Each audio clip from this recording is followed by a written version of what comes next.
क्या कहें मार्केट में। देखिए लो क्या रहा आज का निफ्टी का 25,286, अब हमें 25,340 पर।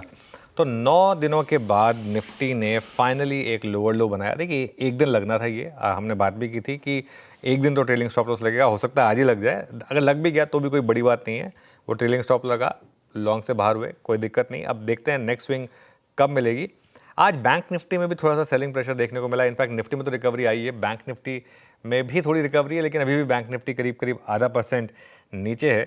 लेकिन मिड कैप और स्मॉल कैप ने आज फिर आउट परफॉर्म किया है। ये एक अच्छी चीज़ है क्योंकि ब्रेड्थ जो है मोर और लेस पॉजिटिव रही है पूरे दिन, और खास तौर से अगर आप देखें मिड कैप्स, वहाँ पर आउट परफॉर्मेंस है। ऑब्वियसली एक बड़ा फैक्टर रहा है अदानी ग्रुप। आज सुबह हमने बात भी की थी कि आज अदानी ग्रुप में शायद एक तूफानी तेज़ी हो, और वो हुआ भी। अदानी ग्रुप स्टॉक्स में एक शानदार रैली आपको देखने को मिली, और ख़ास तौर से पहले 15 मिनट की प्रॉफिट बुकिंग के बाद आखिरी के कुछ 1-1.5 घंटे में शानदार मूव्स आए। वोडा आइडिया में उछाल जरूर आया, लेकिन थोड़ा सा ऊपर से ठंडा पड़ा। Let's wait and watch. Actually थोड़ा सा एससी की सुनवाई के बाद उछाल आया, लेकिन ऊपर से थोड़ा ठंडा पड़ा, इसको ऐसे लिखना चाहिए था, लेकिन कोई बात नहीं। जो भी है मूव तो है स्टॉक में करीब करीब 7% ऊपर। लेट्स वेट एंड वॉच आखिरी के 1.5 घंटे में कैसा रहेगा मार्केट का मूड माहौल। Shreya Veeru, good afternoon. Good afternoon. बिल्कुल आखिरी का 1.5 घंटा कैसे रहेगा, दिशा दिशा क्या तय होगी मार्केट की, सब पे चर्चा करेंगे। लेकिन क्लियरली आज अच्छी खासी रैली के बाद मार्केट थोड़ा थका तो ज़रूर है। लाल निशान पर निफ्टी और बैंक निफ्टी, लेकिन मिड कैप से जैसा कि आप जिक्र कर रहे थे साथ मिलता हुआ नजर आया, इसलिए ब्रेथ फिर भी अच्छी है मार्केट की। और आज का अभी तक का sector of the day PSUs bank सुबह से ही चल रहे थे, वहाँ पे शानदार रैली। लेकिन जिस तरीके से आज गिरावट आई निफ्टी बैंक निफ्टी में, स्वाभाविक सी बात है, एक तरफा चले थे तो थोड़ा थकना थमना ज़रूरी था। टेक्सचर अब इन लेवल्स पे कैसा लग रहा है मार्केट का, अब यहाँ से कौन से लेवल्स होंगे इंपॉर्टेंट जो सबको ध्यान में रखना चाहिए? देखिए टेक्सचर तो अभी भी मजबूती का ही है श्रेया। अब इशू क्या है, मार्केट में ट्रेलिंग स्टॉप लॉस जरूर लगा है, लेकिन शॉर्ट नहीं ट्रिगर हुआ है। आई थिंक थोड़ा सा लोगों को एक इस चीज़ की अंडरस्टैंडिंग होनी चाहिए कि एक होता है कि आप अपने प्रॉफिट्स को बुक करें, मार्केट अगर एक पर्टिकुलर लेवल तोड़े, लेकिन ट्रेड अभी भी लॉन्ग साइड की है। मौका आपको गिरावट में खरीदारी का ही ढूंढना है। अब वो कहाँ तक रुक जाएगी, आज का लो 25,286 है, हम यहीं रुक जाएंगे या 25,200 तक जाएंगे या 25,150 तक जाएंगे, ये हम नहीं कह सकते। लेकिन धीरे धीरे 25,200 तक की हर डिक्लाइन में आपको बाइंग करनी है, 25,000 का एक स्टॉप लॉस रखना है। ये एक मोटा मोटी निफ्टी की बात है, मैं एग्जैक्ट लेवल्स पर कुछ देर में आऊँगा। लेकिन एक अगर पोजिशनली अगर आपने पिछली रैली मिस की है तो ये एक व्यू रहेगा कि अब ये डिक्लाइन है। अब हो सकता है एक दिन की डिक्लाइन हो सकता है एक दिन भी पूरी डिक्लाइन ना हो, आखिरी के 1.5 घंटे में फिर रिकवरी आ जाए, या फिर मंडे ट्यूसडे को 1-2 और दिन आपको थोड़े से ठंडे मिल जाएं। ये थोड़ा सा कंजेक्चर की बात है, लेकिन व्यू यही है कि 25,200 तक की कोई भी डिक्लाइन धीरे धीरे बाय करके 25,000 का स्टॉप। मोमेंटम इंटैक्ट है मार्केट में, आज बस ये प्रॉफिट बुकिंग है, इससे ज़्यादा कुछ नहीं है। सपोर्ट, पहला सपोर्ट 25,250 से 25,300 का है, जहां पर आज देखें आपका आज का लो भी है, और फिर बड़ा सपोर्ट 25,150 से 25,200 पर। एक चीज़ क्लियर है, अभी के लिए 25,450 से 25,500 में रेजिस्टेंस है। मेरा ये मानना है कि जिस दिन ये क्रॉस होगा उस दिन आपको एक बड़ा मूव मिलेगा, और वो 25,800 से 26,000 का मूव शुरू होगा। तो इसके लिए ये निफ्टी की बात हो गई। अच्छा रेजिस्टेंस शायद नहीं बनाया, कोई बात नहीं। 25,450 से 25,500 की रेजिस्टेंस है। बैंक निफ्टी की जहाँ तक बात है, बैंक निफ्टी में सपोर्ट है आपका 55,000 से 55,200 पर, और आज का लो था करीब 55,350, और रेजिस्टेंस है 55,800 से करीब करीब 56,000 के बीच में। चलिए ये हो गई ओवरऑल चर्चा। वीरू के पास चलते हैं और जानते हैं आज एफ&ओ में क्या इंटरेस्टिंग रहा। Veeru, good afternoon. जय अनुज, गुड आफ्टरनून। देखिए अभी हालांकि इस वक्त एक रियल स्टेट और एंसिलरी स्पेस, इन दो चीज़ों में बड़ा अच्छा मूव आ रहा है। पहला स्टॉक में रखूंगा जहां पे मुझे पुट राइटर्स का बड़ा कन्विक्शन दिखाई दे रहा है। पहला स्टॉक लेके आइए पुट राइटर्स, जहां पे आश्वस्त हैं ट्रेजेक्ट्री के बाइसेक्ट होने का और ऊपर निकलने का। पहला स्टॉक लेके आइए, दैट्स केईआई इंडस्ट्रीज। 4209 पे भाव लिख रहा हूँ आपकी स्क्रीन पे, और ये इस वक्त डे हाई पर, और ये इस वक्त ट्रेड कर रहा है 27 जनवरी 2025 के बाद अब तक की हाईएस्ट ट्रेजेक्ट्री पे। सुबह शॉर्ट कवरिंग का फेज था, अब 0.11% ओआई बिल्डअप हुआ। और एक और चीज़, ये था 24 जनवरी का ब्रेकडाउन पॉइंट जब 100 डे टूटा था, तो उस प्राइस को, उस पॉइंट को रीगेन करता हुआ के इंडस्ट्रीज एट डे हाई। दूसरा स्टॉक रखूंगा आपकी स्क्रीन पे जहां पे अभी भी स्ट्रेंथ नजर आ रही है, रत्ती भर कोई कमी नहीं है, and that's Canara bank in the PSU banking basket. इस वक्त क्यों, सुबह भी बहुत स्ट्रांग था, बट 118 रुपए का जो प्राइस है इसका 6 जून का स्विंग हाई है। 6 जून यानी आप ये समझिए कि मोटे मोटी ये 27 अगस्त के बाद कब तक का सबसे हाईएस्ट लेवल और एक क्लासिकल फ्लैग स्क्रीन पर। तो Canara bank strong, stable, option equity काफ़ी स्ट्रॉन्ग, और जो जो स्ट्रॉन्गेस्ट हैंड्स थे ऑन द शॉर्ट साइड वो भी अब एग्जिट ढूंढते हुए। Look at OI, 70 lakh share कम हुए।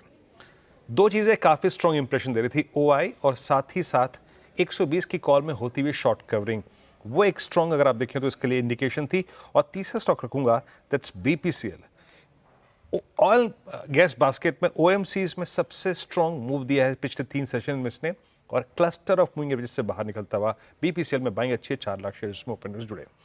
But coming back to that Canara bank, Anuj सुबह आपने उल्लेख भी किया था इसका, ये आज भी अगर हमें सिंक होने से बचाया है किसी ने तो पीएसयू बैंक्स, आज भी सिंक होने से किसी ने बचाया है हमें तो एक्सिस बैंक। ये कमाल का जोड़ा है इस बार, है ना, एक्सिस बैंक अकेला और पीएसयू बैंक्स पूरे हैं। सब कुछ है क्या एक्सिस बैंक में डिफरेंट? नहीं, एक्सेस की गिनती एक्चुअली पीएसयू बैंकों में ही होती है ना अभी, वो इशू ये है सारा का सारा। उसको वैल्यूएशन भी पीएसयू बैंकों की मिलती है, PSU उसकी बैंकों बुक में भी उसकी बुक भी वैसी ही है, उसकी क्वालिटी, जो एसेट क्वालिटी है वो भी कई बार उसकी जैसी ही है।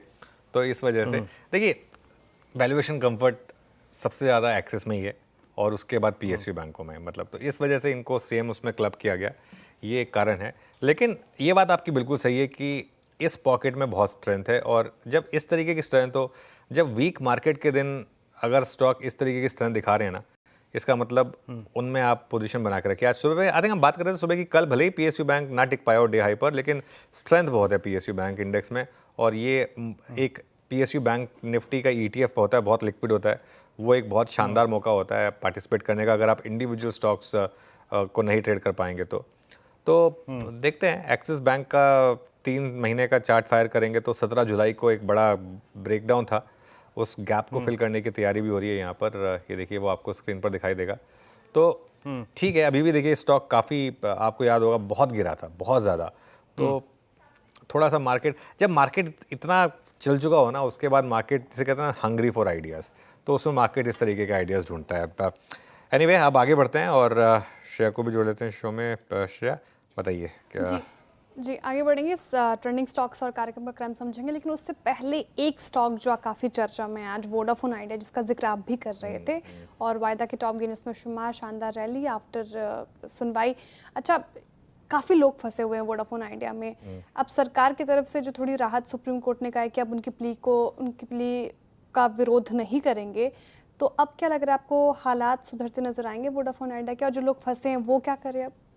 देखिए श्रेया, आजकल ना आप सुप्रीम कोर्ट की जो ये हियरिंग्स होती हैं इनको सुन सकते हैं, और मैं सुन रहा था जब ये मामला चल रहा था, तो क्योंकि ये काफ़ी इंपॉर्टेंट केस था, मैं सर जानना चाहता था कि एग्जैक्टली हो क्या रहा है। मैं आपको इवेंट बताता हूँ। सबसे पहले जज साहब ने कहा कि ये क्यों लेकर आ गए वापस, जो होता भी है ना कि भाई क्यों लेकर आ गए वापस, क्या मतलब है। तो इससे पहले कि वोडाफोन के लॉयर कुछ बोलते, सरकार के जो लॉयर हैं, जो मतलब सॉलिसिटर जनरल है, उन्होंने उठ के बोल दिया कि सर उनसे पहले हम बोल रहे हैं, हम विरोध नहीं कर रहे हैं। बोले क्यों, ऐसा क्या हो गया? तो बोले कि सर सिचुएशन बदल गई है, अब सिचुएशन बदल गई है क्योंकि अब हम 49% अब हमारी हिस्सेदारी है, तो अब हम भी स्टेक होल्डर हैं। तो सुप्रीम कोर्ट ने कहा लेकिन इसका कोई ना कोई सोल्यूशन निकालना पड़ेगा, आप बताइए क्या सोल्यूशन होगा। बोले नहीं, अगर आप अलाउ करेंगे तभी हम कोई सोल्यूशन लाएंगे, हम अगले हफ्ते, आप हमको डेट दे दीजिए अगले फ्राइडे की। तो उन्होंने अगले फ्राइडे की डेट दे दी। अच्छा, ये स्टॉक ऑलरेडी चल चुका है इस उम्मीद में कि कुछ ना कुछ शायद रिलीफ मिलेगा। 6 रुपये का था 1 महीने पहले तक, 1 महीने तक मार्केट भी ख़राब था, अब वो 6 रुपये वाला बढ़कर 8.5 रुपये तक तो आ चुका है करीब 1 महीने में, करीब ये स्टॉक 27% के करीब भागा है। अब होप ट्रेड यहाँ बिल्ड होगी कि कुछ ना कुछ, देखिए सरकार ने जब इतना बात रखी है तो कुछ ना कुछ तो वो सोच ही रहे होंगे, और लेकिन कोर्ट की इजाज़त के बिना कुछ नहीं हो सकता। तो जो भी लेकर आएंगे उसमें इंडिपेंडेंटली कोर्ट अगर वो व्यू लेगा कि हाँ वाकई में आपकी इस बात में दम है और 3 प्लेयर हमें चाहिए, इस कंट्री को ज़रूरत है, कैसे इसको हम वो करें AGR के मामले को, क्या मोरेटोरियम ही बढ़ाएं या फिर कुछ रिलीफ दें, ये सब चीज़ें जो है ना आगे जाकर आएंगी। तो वेट एंड वॉच, लेकिन एक रिलीफ रैली प्ले आउट हुई है। मेरा मानना ये है कि अगर देखिए हमने तो बहुत पहले से व्यू लिया था कि निकल जाएगी, 16-17 से व्यू था, उसके बाद से बहुत लोग फंसे रहे। अगर आपने इतनी पेन झेल ली है तो अब एक हफ्ता और दे के देख लीजिए। अगर आपने वो लिया हुआ और पेन झेली हुई, अब एक हफ्ता और दे के देख लीजिए, हो सकता है वाकई में कुछ रिलीफ निकल कर आ जाए अगले फ्राइडे, वरना फिर जो भी रेट होगा 7, 7.5, 8, 8.5 उसमें निकलें। हाँ, लेकिन अगर कुछ भी रिलीफ आता है, कुछ भी होता है और अगर आपको आपका FPO का प्राइस वापस मिलता है तो बस फिर नमस्कार करिए और बोलिए कि चलिए ठीक है, गलती माफ़ और अब मैं इससे बाहर निकलता हूँ। ये मेरा भी होगा वोडाफोन आइडिया पर। ओके, वोडाफोन पे ये व्यू 26 सितंबर यानी कि 26 सितंबर को क्या कुछ बड़े डेवलपमेंट्स होते हैं वो देखने वाली बात होगी, लेकिन फिलहाल एक व्यू वोडाफोन आइडिया पर आपके लिए लेकर आए। चलिए अब आगे बढ़ते